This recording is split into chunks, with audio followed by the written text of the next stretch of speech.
Carlo Ancelotti vai ser o novo treinador da seleção brasileira. Eu acho que tudo isso aí já tá bem confirmado, né? O próprio treinador já falou em entrevista coletiva. A gente finalmente vai ter um grande treinador. Mas nem tudo é perfeito e tem muita gente com muitas e muitas dúvidas. Nesse vídeo eu vou te explicar quais os reais problemas Carlo Ancelotti vai ter para treinar a seleção brasileira. E eu te deixo bem claro que nesse início não são poucos. Vou também abordar o caso Endrick, se ele vai ter espaço ou não. Vamos falar sobre o caso de Rodrigo, vamos falar sobre o caso de vários jogadores aqui que a gente teria como opção, vamos falar sobre os goleiros, laterais e tudo. Eu vou abordar aqui e por último eu também vou montar um elenco, né? Vou mostrar pra vocês um elenco com outra formação diferente do meu primeiro vídeo. Esse vídeo é mais focado nesses detalhes. Pra quem não me conhece, eu sou o Corvo, apresentador desse canal. Seja muito bem-vindo ao Plano Blues. Quando a gente fala de Ancelotti, a gente tem que entender que ele é um treinador que ele não utiliza só uma formação, cara. Ele utiliza várias. Inclusive, o elenco que eu montei pra esse vídeo aqui tem uma das formações dele, mas pode ser que ele utilize qualquer outra na seleção. Pode ser que ele olhe pro caso, por exemplo, dos nossos laterais e alas que são extremamente ofensivos e pense, eu prefiro usar um esquema de 3. Vai usar um 3-4-3, vai tentar utilizar os nossos alas ofensivos da melhor maneira possível. Pode ser uma opção pra ele, né? Pra utilizar bem esses jogadores que massivamente a gente tem, né? A dificuldade é achar laterais defensivos e não ofensivos. Outra coisa que você pode pensar também é no caso dele com o Jorge Jesus, né? Ah, quem era a melhor opção? JJ ou Ancelotti? Com toda certeza Ancelotti, cara. A carreira de Ancelotti por si só já fala por ele. Tem muito torcedor do Flamengo, propaganda desinformação que Ancelotti não tem tático e que JJ tem muito mais tático que ele, o que não é verdade. Inclusive, a execução tática de JJ, ela é bem inferior à de Ancelotti. A de Ancelotti não varia só a formação, pode variar também a forma de atuar dentro de uma mesma partida. Eu já vi ele fazendo isso, né? Ele atuando de um jeito completamente diferente no primeiro e segundo tempo, ele fazendo modificações pra fazer o time dele ficar de uma maneira diferente. O time que tava fazendo passe curto começa a alongar passe e alongar o campo ali, né? Tentar buscar ângulos mais longos de passe pra tentar abrir uma linha de passe no adversário. Eu já vi ele fazendo isso algumas vezes. São variações que vão muito além. Ele pode usar não só qualquer formação, como também variar o jeito que essa formação é executada, e executar de maneira diferente, com jogadores diferentes. Ele não tem uma necessidade de uma coisa em específico, né? Ele pode ter um 9 cabeceador de área que empurra marcador, mas ele também pode usar uma dupla flutuante de ataque. Ele ganhou uma Champions League fazendo isso, né? Com aquela dupla maravilhosa que ele fez ali de Rodrigo e Vinícius Júnior, né? Naquele 4-3-1-2 que Bellingham jogava como 10, que é uma formação que ele pode utilizar na seleção brasileira. Tem jogadores que podem fazer a função que Bellingham fazia, mas pra frente eu falo no vídeo quando eu mostrar o elenco. Então sim, cara, ele era a nossa melhor opção e foi uma escolha muito boa. A dificuldade era trazer ele. E claro, Jorge Jesus valorizaria muito mais esse trabalho, seria um trabalho da vida dele, algo que ele ia amar fazer, eu não tenho dúvidas, que ele estaria focado 100% ali, esse é o meu trabalho. Pra Ancelotti é só mais um trabalho. E é uma abordagem bastante profissional. Eu particularmente gosto dela, eu acho que é o suficiente, né? Não tente transformar Ancelotti em um brasileiro. Ele não é, ele é italiano. E respeite a cultura dele. Ele talvez não tenha o cultural que a gente tem e nem precisa ter. Ele precisa sentar a bunda dele, achar os melhores jogadores e treinar a seleção pra tentar ganhar uma Copa do Mundo. É isso que ele precisa, não precisa de mais nada. E não quer dizer, porque JJ ia valorizar mais esse trabalho, que ele ia fazer um trabalho melhor. Na verdade, a possibilidade é que o trabalho com Ancelotti seja melhor, porque ele é melhor lidando com pessoas, né? JJ é uma figura um pouco difícil de se lidar, então essa força que Ancelotti tem em lidar com jovens, melhorar jogadores que estão quase lá entrando no nível profissional e jogadores que às vezes são inconsistentes, que só precisa de instruções diferentes, é algo que eu valorizo até um pouco mais do que o JJ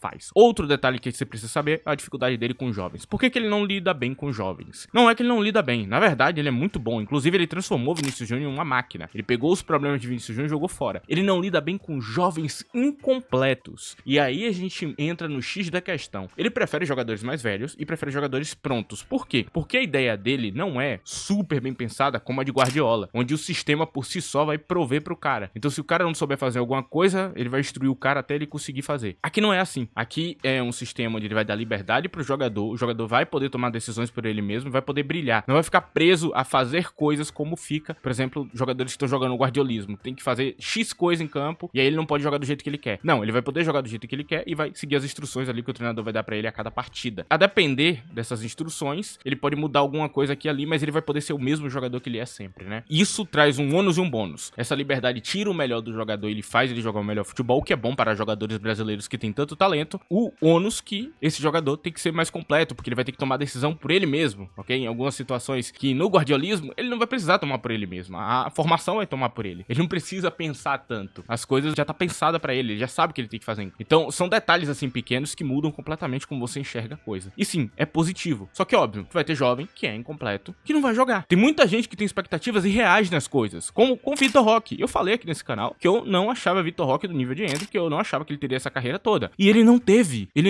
Eu falei que ele não ia jogar no Barcelona, não jogou. Porque a galera gosta muito de iludir vocês, de falar, não, esse jogador ele vai ser incrível. Não vai. Essa pessoa não analisou o jogador, essa pessoa não sabe dos problemas. Essa pessoa só tá mentindo pra você. Essa pessoa tá falando coisa que ela não sabe. Aqui dando a minha posição sobre isso, cara, tem jovens que simplesmente não sabem marcar direito, não sabem fazer pressão direito, não sabem voltar pra condensar bloco quando você vai precisar virar uma retranca. Então é complicado. Ele não pode colocar um jogador que vai deixar o sistema dele mal em campo. É muito importante de entender isso. Não é que ele odeia jovens, é que tem jovens que simplesmente não encaixam. Se esse jovem ele for completinho, né, ele tem poucos problemas, aí ele vai instruir esse jovem pra transformar ele num jogador incrível. E tem alguns aqui que se encaixam nisso, tem alguns que só estão precisando dessa instrução, mas tem outros que não sabem fazer certas coisas, não se posicionam tão bem e vão deixar a desejar. Se ele tiver esse cara na mão, ele não vai querer, porque ele vai pensar, pô, eu preciso do que o cara saiba o que ele tá fazendo em campo, o cara tome a decisão certa. Então sim, é normal que você não veja muitos dos jogadores jovens de talento que você queria ver na seleção, não vai estar, até pra não prejudicar o nível da seleção. Então pensem menos em jovens. Camisa 9, a gente tem algumas opções interessantes, mas ninguém realmente de um alto nível. E nem precisa, porque a Ancelotti vai resolver esse problema. Na maior parte do tempo que eu vejo que ele faz é pegar um jogador que ele é inconsistente ou que ele precisa mudar alguns detalhes ali dele, ele pega e muda essa coisa no jogador. Então a gente tem vários noves que tem um nível legal e que pode ser muito melhor com as instruções de Ancelotti. Por exemplo, o caso de Pedro, do Flamengo. Ele é um jogador interessante, um jogador bom. Com o Ancelotti talvez ele se torne um monstro, talvez ele se torne um jogador assim incrível. Tem outras figuras, como por exemplo o Richarlison, vai voltar a treinar com o treinador, ele ajudou bastante o Richarlison durante o tempo, então é um jogador interessante que a gente vai ter. Tem várias possibilidades, né? Ele pode usar um ataque flutuante, ele pode usar um 9 mais centralizador, tem opções pra ele utilizar. Então não se prenda a uma coisa só. Mas a gente não tem um grande problema agora na camisa 9 por causa desse treinador mesmo. Eu acho que ele vai ser o bastante pra resolver a camisa 9. Só não contem com Endrick. Nessa posição, eu acho que talvez ele não vá utilizar Endrick, não. Talvez ele escale Endrick pra outra posição em campo. E agora a gente vai pro real problema que ele tem. Falta de jogadores cerebrais, cara. Jogadores que pensam o jogo bem, que tem aquele passe mais qualificado e tudo mais. A gente não tem. Em todas as áreas do campo. Na defesa, no meio de campo, no ataque, a gente não tem esses caras. São poucos que têm essa qualidade. Dos poucos que tem, ele vai utilizar esses poucos. Mas falta. Principalmente, e aí é a área onde o passe é a melhor coisa, que é o meio de campo. A gente não tem esses caras no meio de campo. Qual o nosso Toni Kroos? Não tem. Quer dizer, ninguém tem um Toni Kroos, né? Só a Alemanha. O Real Madrid tinha. Mas quem é o cara que se aproxima disso? Não tem. Ninguém que chega perto. E isso é muito ruim. Porque em outras seleções ele ia encontrar o Toni Kroos dele. Tem outros caras lá que fazem esse papel, que conseguem ter um passe extremamente qualificado. Mas a gente não tem. Nem no Brasil, nem jogando fora do Brasil também. Então eu quero deixar claro, esse aqui é um problema grave. E aqui eu vou tentar mostrar pra vocês as opções que a gente vai ter, que se aproximam mais. Bom, o jogador com o melhor passe qualificado de todo o Brasil é Lucas Paquetá. Lucas Paquetá, ele raciocina o jogo de uma maneira muito diferente. Ele tem um ritmo muito acelerado e ao mesmo tempo ele tem um passe extremamente qualificado. Ele consegue enxergar espaços que outros jogadores não enxergam. Pense que você vê o jogo na câmera de cima. Ele vê o jogo dentro do campo. Dentro do campo, quando você tá olhando aquela visão do campo, é completamente diferente. De cima tu vê que o cara tá se movimentando lá. O cara que tá ali pegando, tocando na bola, olhando pra bola, olhando pro marcador que tá em cima dele, ele tem uma visão completamente diferente. Então ter esse passe mais qualificado é essencial. Esse cara que acha os espaços, né? Um Enzo Fernandes, né? Da vida, um Joey Virman, se você olhar pra seleção da Holanda e outras figuras que tem um passe mais qualificado, a gente não tem. O cara que mais chegava perto era Paquetá, só que ele tá perto de ser banido. Então é um problema muito grave. Se ele for banido, a gente vai ter um problema gigante nas mãos. Inclusive não é à toa que grandes treinadores queriam ele, porque ele realmente é genial nessa parte. Passe qualificado de Paquetá é de outro planeta. Aí a gente sobra com algumas figuras que assustam um pouco. A primeira dela, Arthur Melo. Sim, ele mesmo, Arthur Melo. Ele é um dos melhores passadores que a gente tem na Europa. Um dos melhores. Os números que ele já apresentou em alguns clubes é absurdo. Ele realmente tem uma qualidade beirando o cerebral, assim, em campo. Ele é incrível nessa parte. Só que, ao mesmo tempo, eu não sei o que esperar dele. Porque ele é um jogador em total queda de rendimento na carreira. A gente não sabe o que Arthur Melo tem pra entregar. Então é um problema grande que a gente vai ter. Eu não duvido que o Ancelotti convoque ele e tente treinar ele. Porque realmente, cara, ele é quem chega mais perto disso aí. Ele tem uma qualidade um pouquinho diferente de Paquetá, mas é naquela casa. Então, eu quero deixar bem claro que são jogadores que não dá pra confiar. E o cara mais confiável que a gente tem é Douglas Luiz. E aí sobra muito pra ele, né? Mais pra frente, quando eu mostrar o elenco montado, vai ter outra figura ali que eu vou falar sobre ela. Mas é isso, cara. A gente tem poucas figuras cerebrais no time e das poucas que tem vai ser um problema. E sim, isso é fundamental pra que você tenha um desafogo em jogos difíceis. Em jogos mais fáceis, não tem grande problema. Mas em jogos difíceis, complicado. E esses jogadores que eu falei, todos eles estão na casa ali do que seria um Modric ou um Ceballos. Nessa casa aí, que já é o suficiente. Mas, é claro, você quer um cara ainda mais cerebral, um cara mais criativo. Só que a gente não tem. É isso. Não temos esse jogador. Infelizmente. Quando eu mostrar o elenco montado, eu vou inclusive explicar porque que eu usei essa formação e o que é que eu tô pensando nela pra resolver esse problema. Agora a gente vai pro elenco. Antes disso, vou pedir pra você que não esqueça de deixar o like nesse vídeo. Se possível também, use a opção de hype. Se você tiver no smartphone, tem a opção de hype aí na aba de comentários. Tu passa pro lado, dá um hype gratuito e faz esse vídeo chegar a mais pessoas. Agradeço se você fizer isso. E pra quem quiser ter um contato maior comigo, me siga no meu Twitter,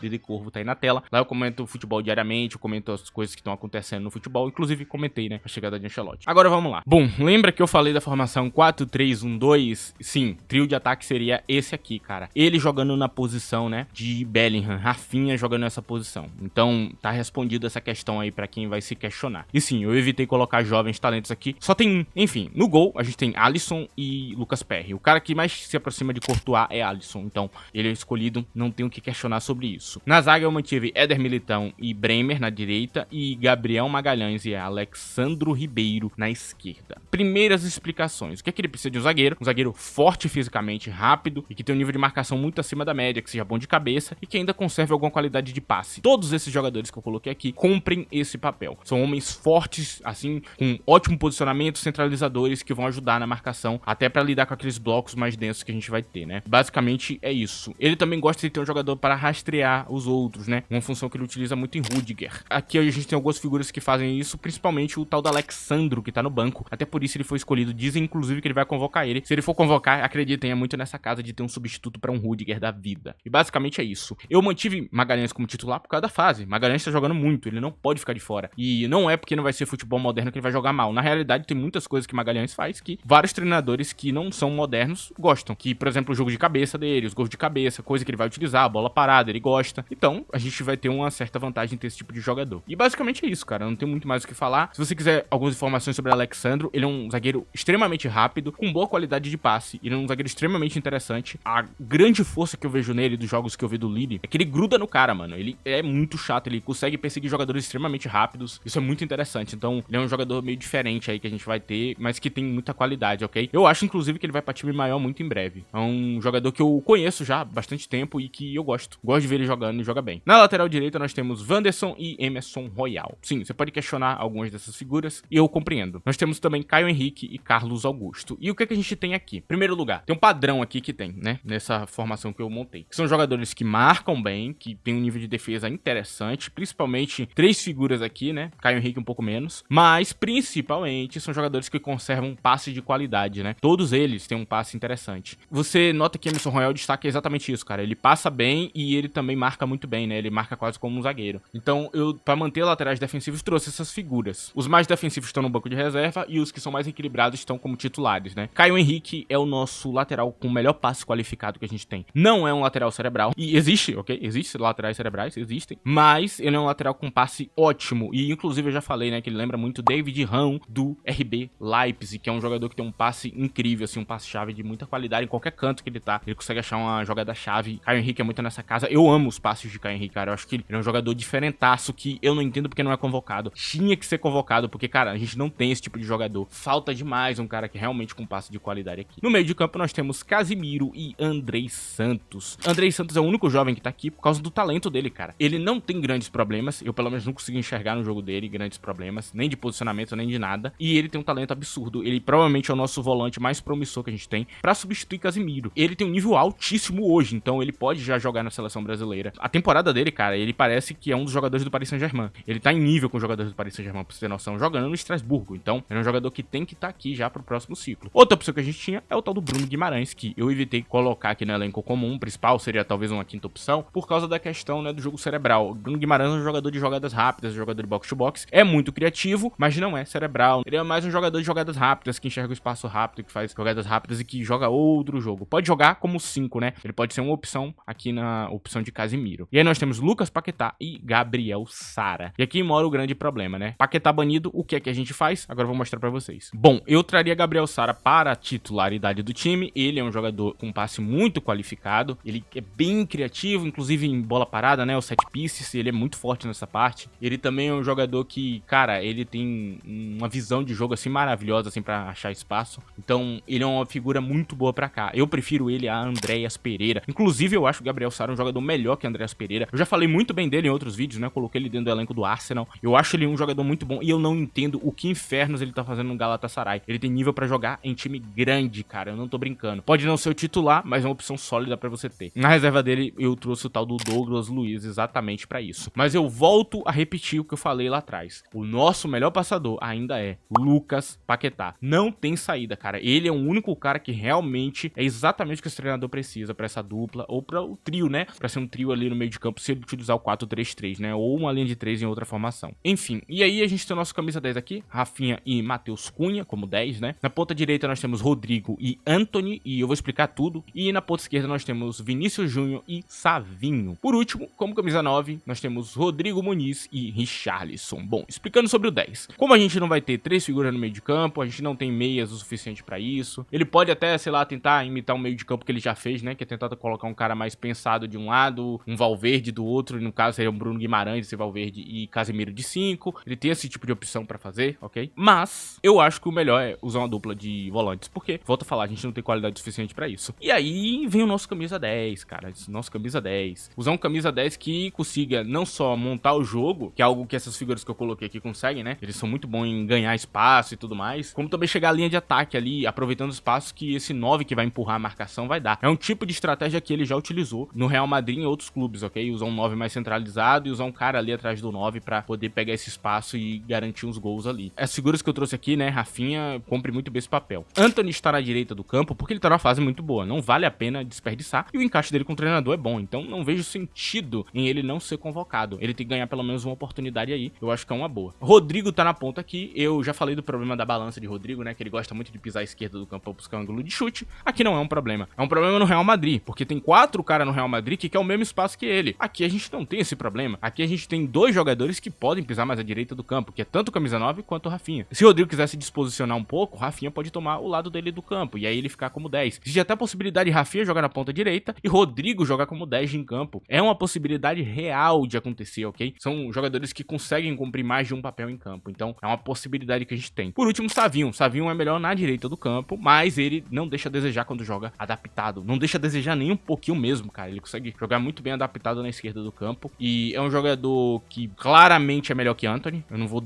dar dúvidas a isso, ele é muito melhor que Antony, mas ele é assustadoramente melhor. Mas isso não quer dizer que Antony não deveria ser convocado, até porque a gente não tem outro cara no nível de Savinho também. Savinho, inclusive, desafia a posição dos jogadores que a gente tem hoje, né? Ele pode até ser o titular da direita do campo e meter Rodrigo no banco, pra você ter noção do nível dele. Por último, o camisa 9 é um 9 de área pra empurrar a marcação, e o cara que faz melhor isso é Rodrigo Muniz, cara. Ele é o único 9 que tem um padrão que lembra Haaland, né? Ele é muito forte, ele é um duelista absurdo. Ele não é um cara do drible, é um cara da força física mesmo, de ganhar na velocidade. Então ele trunca marcador, empurra marcador. É um cara que, inclusive, quem acompanha meu Twitter sabe que eu já falei isso, né?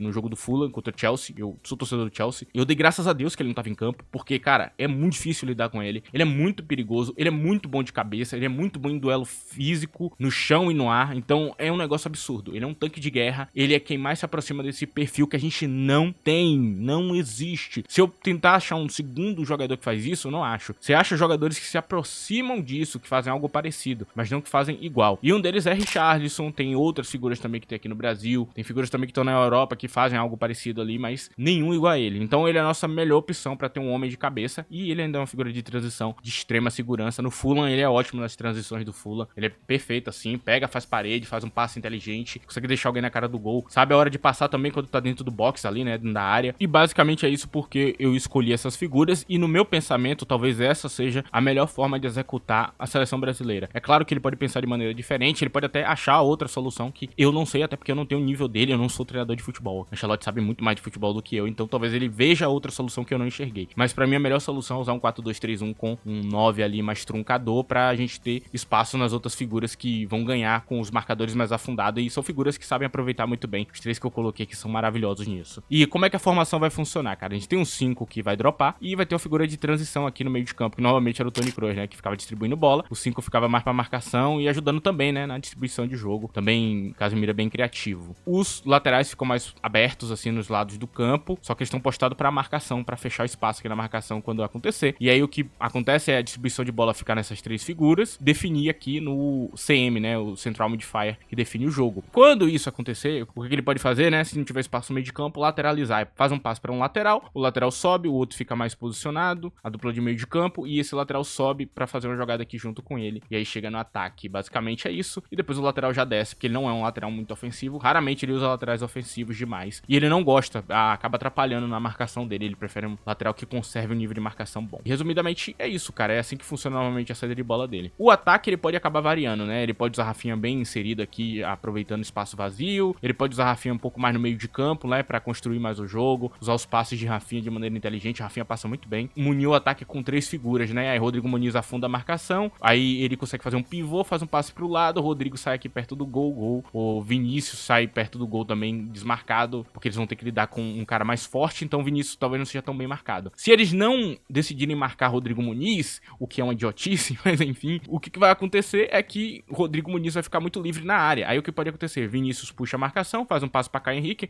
tem um excelente passe, faz um cruzamento, o Rodrigo Muniz cabeceia de graça, porque o marcador tá muito preocupado com o Vini, porque Vini é o nosso jogador mais perigoso. Aí o Rodrigo Muniz pode acabar compensando nos gols. Uma coisa que eu já aprendi sobre esse jogador é que você não pode dar espaço. Se deu espaço, é gol. E basicamente é isso, cara. Eu não vou ficar aqui teorizando mais como é que vai funcionar, eu tô explicando mais ou menos como funciona esse 4-2-3-1 dele. É muito da hora, eu posso passar aqui horas fazendo isso, mas o vídeo vai ficar muito grande. Eu agradeço a presença de todos, agradeço todo mundo que deixou o like, que ajudou o vídeo, de qualquer maneira que seja, cara, qualquer maneira que você tenha de ajudar esse vídeo e o canal, você pode se manifestar, seja comentando, compartilhando, qualquer coisa. É isso, essas informações que eu tenho pra passar. Quando ele decidir a formação dele certinho, quando tiver tudo certo, eu faço um novo vídeo, aí já cobrindo, cada convocação também vou tentar cobrir, eu vou tentar cobrir toda a passagem dele, que ele tem pra entregar. Se tiver com problema, eu vou pensar em quais soluções ele tem, porque eu já conheço as formações que ele utilizou na carreira. Vou continuar interpretando aí, tentando trazer informações pra vocês e soluções do que ele pode fazer ali dentro da seleção brasileira. E até se eu achar algum novo jogador, um jogador que é cerebral e que eu não consegui achar nesse vídeo, eu vou trazer pra vocês também. Inclusive, deixem na aba de comentários jogadores que vocês acham que seriam bons com Carlo Ancelotti. É isso, rapaziada. Agradeço a presença de todos. Tchau.